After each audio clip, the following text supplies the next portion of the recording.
एक गुरु का एक शिष्य बहुत ही बाचाल था। वह हर समय बोलता रहता, दिन भर इधर उधर की बातें करता। भिक्षाटन के लिए जाता तो हर घर से एक नई कहानी लेकर आता और आश्रम के दूसरे शिष्यों को सुनाता। एक शिष्य की दूसरे से बुराई करता, चुगली करता और दूसरों के सामने अच्छा बनने का प्रयास करता। खुद के मुंह से ही खुद की तारीफ करता रहता और हमेशा ही खुद को गुरु के सामने सबसे बुद्धिमान और उत्तम शिष्य साबित करने का प्रयास करता। वह खुद को सभी शिष्यों से अलग और श्रेष्ठ मानता था। उसका कहना था कि मैं एक अमीर घर का लड़का हूं। अगर मैं चाहता तो एक आरामदायक और सुविधाओं से भरा जीवन जी सकता था, लेकिन मैं वो सब छोड़कर यहाँ आ गया क्योंकि मुझे सत्य की खोज करनी है, खुद को जानना है, जीवन को जानना है। इसीलिए मेरा त्याग तुम सबसे बड़ा है। एक दिन गुरु ने आश्रम के सभी शिष्यों को बुलाकर कहा, आप सभी को अगले 1 माह के लिए कोई न कोई संकल्प लेना है। इससे आपकी संकल्प शक्ति मजबूत होगी और आप में आत्मशक्ति का संचार होगा।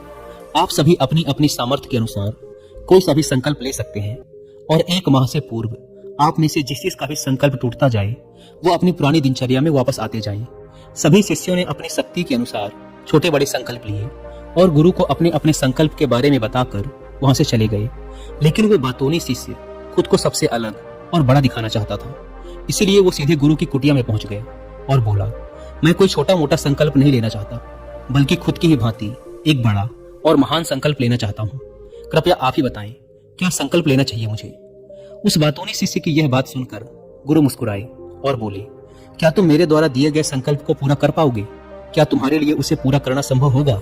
नहीं, वो तुम्हारे लिए संभव नहीं है। तुम उसे पूरा नहीं कर पाओगे, इसीलिए तुम खुद ही कोई संकल्प ढूंढ लो। शिष्य ने कहा, नहीं गुरुदेव, आप जो भी संकल्प मुझे देंगे मैं जरूर उसे पूरा करूंगा।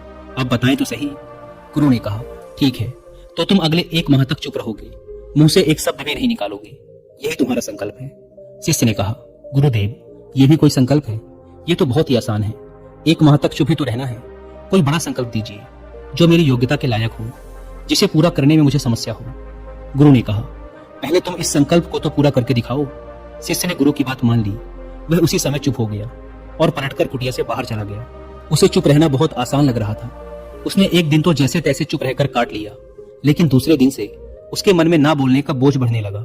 तीसरे दिन उसे भारीपन महसूस होने लगा और चौथे दिन उसके अंदर एक अजीब सी बेचैनी होने लगी, क्योंकि आसपास आश्रम के सभी शिष्य एक दूसरे से बातें कर रहे थे। वो भी अपना पक्ष उनके सामने रखना चाहता था, उनकी बोलती बंद कर देना चाहता था, लेकिन उसका संकल्प उसके आड़े आ रहा था। इसीलिए वो पूरे दिन सिर्फ मुंह और आंखें बनाता रहता। इसी तरीके से कुछ दिन और बीते और वह शिष्य बीमार पड़ गया। उसका सर फटा जा रहा था, उसका खाने पीने तक का मन नहीं कर रहा था, वह सिर्फ बोलना चाहता था। वह गुरु के पास गया और उनके सामने बैठकर लिखकर उन्हें बताया, गुरुदेव, मैं बोलना चाहता हूँ, बिना बोले मुझे सांस नहीं आ रही, मेरा दम घुटा जा रहा है, मैं अंदर ही अंदर पागल हुआ जा रहा हूँ, मैं क्या करूँ? संकल्प तोड़ दूं क्या? यह पढ़कर गुरु मुस्कुराए और बोले, संकल्प तो तोड़ने के लिए ही होते हैं, लेकिन जो अपने संकल्प को पूरा कर लेता है वही अपनी आंतरिक शक्ति को बढ़ा पाता है, और जो अपनी आंतरिक शक्ति को बढ़ा लेता है वह समझ और जागृति की राह पर आगे बढ़ जाता है। संकल्प का लेना भी तुम्हारे ही हाथ में था और इसे तोड़ना भी तुम्हारे ही हाथ में है। तुम्हारे बहुत से गुरु भाई अपने संकल्प को तोड़कर अपनी पुरानी दिनचर्या पर वापस आ चुके हैं। अगर तुमसे नहीं हो पा रहा तो तुम भी संकल्प तोड़कर अपनी पुरानी दिनचर्या पर वापस जा सकते हो। लेकिन याद रहे, अगर आज तुम इस छोटे से संकल्प को नहीं संभाल पा रहे तो तुम अपनी बाकी की पूरी जिंदगी को कैसे संभाल सकोगे? मुझे इस पर शक है।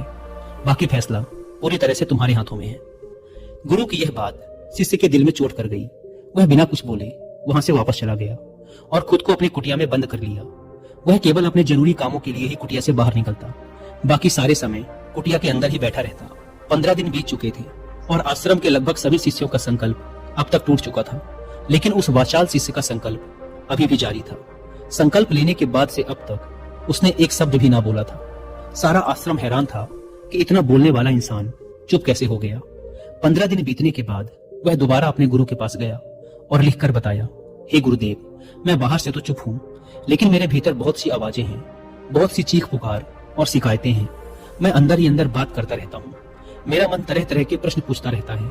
मैं बाहर से जितना मौन हूँ, भीतर से उतने ही शोर शराबे से भरा हुआ हूँ।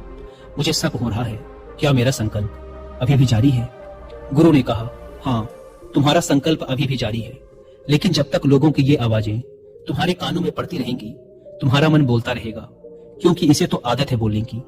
तुम भले ही बाहर से चुप रहो, लेकिन तुम अंदर ही अंदर बोलते रहोगे।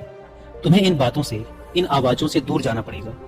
शिष्य गुरु को प्रणाम कर वहां से चला जाता है और सुबह होते ही अपनी कुटिया छोड़कर जंगल की तरफ चला जाता है। कई दिन बीत जाते हैं, संकल्प का समय भी पूरा हो जाता है, लेकिन वो शिष्य लौट कर नहीं आता। आश्रम में सभी को डर था कि कहीं जंगली जानवरों ने उसे खा न लिया हो। इस बीच उसे ढूंढने की बहुत कोशिश की गई, लेकिन वो कहीं नहीं मिला। सभी गुरु भाइयों ने मान लिया था कि जंगली जानवरों ने उसे अपना शिकार बना लिया है, लेकिन गुरु को ऐसा नहीं लगता था। एक दिन आश्रम का एक शिष्य गुरु के पास आया और बोला, गुरुदेव, उस वाचाल शिष्य के साथ क्या हुआ होगा? क्या जानवरों ने उसे मार दिया होगा? गुरु ने कहा, हो सकता है कि जानवरों ने उसे अपना शिकार बना लिया हो, लेकिन उसके ना लौटने की एक दूसरी वजह भी हो सकती है। शायद उसे वो मिल गया है जिसके लिए वो गया था।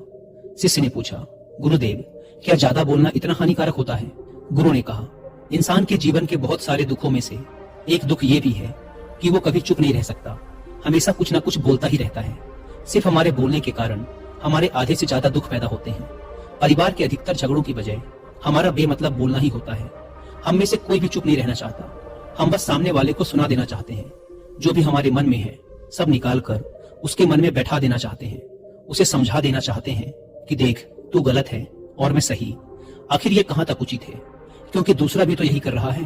और इस तरीके से सब एक दूसरे की सड़ी गली बातों को ग्रहण कर रहे हैं। फिर समय के साथ उन्हीं बातों की परतों को उकेरते रहते हैं और एक दूसरे को सुनाते रहते हैं। इस तरीके से सुनने और सुनाने का यह काम जिंदगी भर चलता रहता है।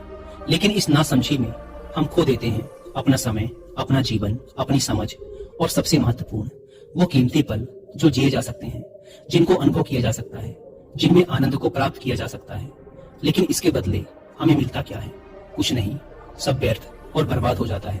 इस पागलपन में हमने क्या खो दिया, इसका एहसास केवल कुछ ही लोगों को हो पाता है। बाकी लोग जैसे उन्हें अपने आने का पता नहीं, वैसे ही उन्हें अपने जाने का भी पता नहीं चल पाता। शिष्य ने कहा, तो फिर इसका समाधान क्या है? गुरु ने कहा, पूरी जागरूकता के साथ अपने विचारों को देखना, यही एकमात्र तरीका है सारी मानसिक समस्याओं का। उस वाचाल शिष्य को आश्रम छोड़कर गए हुए 3 महीने का समय बीत चुका था, लेकिन उसकी कोई खबर ना थी।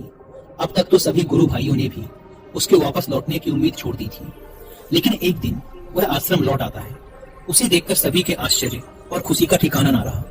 लेकिन अब वो नहीं था जो यहाँ से गया था, वो कुछ और ही बनकर वापस आया था। उसके अंदर एक गजब का बदलाव महसूस किया जा सकता था। उसके चेहरे पर एक गजब का ठहराव और आंखों में बड़ी शांति थी। आश्रम में आते ही सभी गुरु भाइयों ने उसे चारों तरफ से घेर लिया और बातें करने लग गए। वह भी अपने गुरु भाइयों से बातें करने लगा। उससे बात करने वाले सभी शिष्यों ने यह अनुभव किया कि अब वो पहले जैसा उतावला और बातूनी नहीं रह गया था। उसके मुंह से एक एक शब्द बहुत ही सूझे हुए और मधुरता के साथ निकल रहे थे। थोड़ी देर तक गुरु भाइयों से बात करने के बाद वह सीधे गुरु की तरफ चला गया। उसने गुरु के चरण छुए और कहा, गुरुदेव, क्या मैं अब भी हूँ? क्या अब भी मेरा संकल्प जारी है? गुरु ने कुछ देर तक शिष्य की आंखों में बड़े ध्यान से देखा और कहा, हाँ, तुम अब भी मैं, तुम्हारे मुंह से एक भी शब्द निकल नहीं रहा और तुम्हारा संकल्प अभी भी जारी है। शिष्य ने कहा, गुरुदेव, जब मैं आश्रम से गया तो मैं मुंह से तो चुप था, लेकिन मेरे अंदर बहुत सी आवाजें थी, मेरे बहुत से प्रश्न थे और वो बंद नहीं हो रहे थे। तो मैं जंगल में और गहरा चला गया, इस उम्मीद से कि वहां मुझे शांति मिलेगी और मेरे मन की बकबक कम हो जाएगी। लेकिन मैं जितना एकांत में चाहता गया, मेरे अंदर की आवाज उतनी ही तेज होती गई। मेरे भीतर की और पुरानी से पुरानी आवाज मुझे सुनाई देने लगी। तब जाकर मैंने महसूस किया कि मैं कितना गलत कर रहा था। जब मैं अपने परिवार वालों, दोस्तों और गुरु भाइयों को बुरा भला कहता था, तो उस समय मुझे लगता था कि मैं सही कह रहा हूँ। जब मैं गुरु भाइयों की एक दूसरे से चुगली करता और उनका मजाक बनाता, तभी मुझे यही लगता था कि मैं उनसे बेहतर हूँ और मैं सही कर रहा हूँ। लेकिन उस दिन मैंने पहली बार महसूस किया कि मैं कितना गलत बोलता था। काफी दिनों तक ये आवाजें, ये शिकायतें मेरे अंदर चलती रही, लेकिन धीरे धीरे करके एक दिन ये सारी आवाजें मेरे अंदर से समाप्त हो गई। हमने भीतर से हो गया। उस घने जंगल में बाहर से कोई बोलने वाला था नहीं और भीतर कोई आवाज शेष न बची थी। मैं उस दिन पहली बार मौन का सही अर्थ समझा। मेरे चारों तरफ बहुत शांति थी, हालांकि अभी भी कुछ आवाजें आ रही थी जो बाहर भी आती थी, लेकिन मैं उससे नहीं कहती थी। और सभी आवाजें मुझे स्पष्ट रूप से सुनाई दे रही थी। हवा के चलने की आवाज, कीड़ों के चहकने की आवाज, पानी का बहने की आवाज, लोगों के गुनगुनाने की आवाज, ये सभी आवाजें मेरी पहली बार मेरे होश में बैठ गई। अपने साथ की गहरी शांति मुझे पहले कभी महसूस नहीं की थी। अपनी शांति को भंग करने के लिए मैंने पहली बार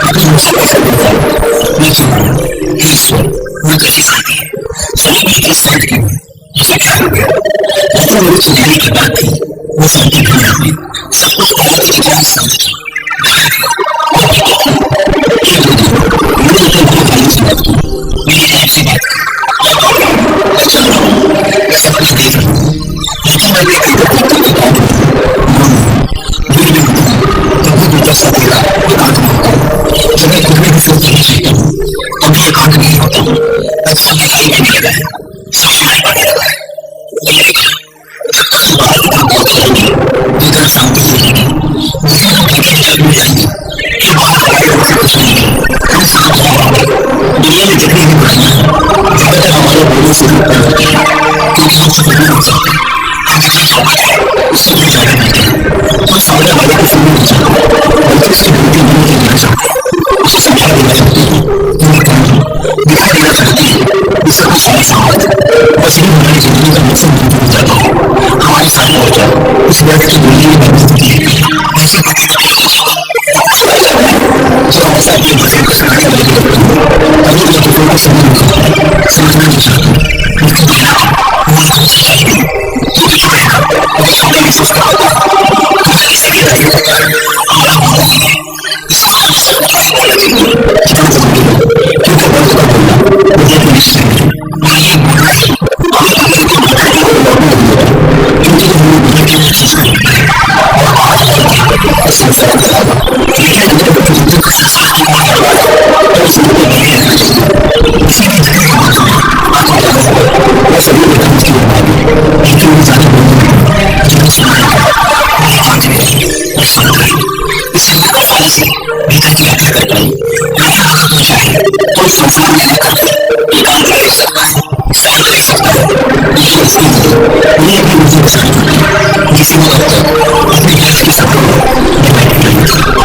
दोस्तों, इस जिंदगी की सीख नहीं होती व्यक्ति को बोलना मुझे कोशिश करनी है, लेकिन ढूंढना हम और भीतर तो और लड़ने नहीं देते, क्योंकि जब हमें भीतर की कोई चुपी होती है, भीतर की यात्रा करनी है, मुझे उम्मीद है कि आपको ये कहानी पसंद आई होगी।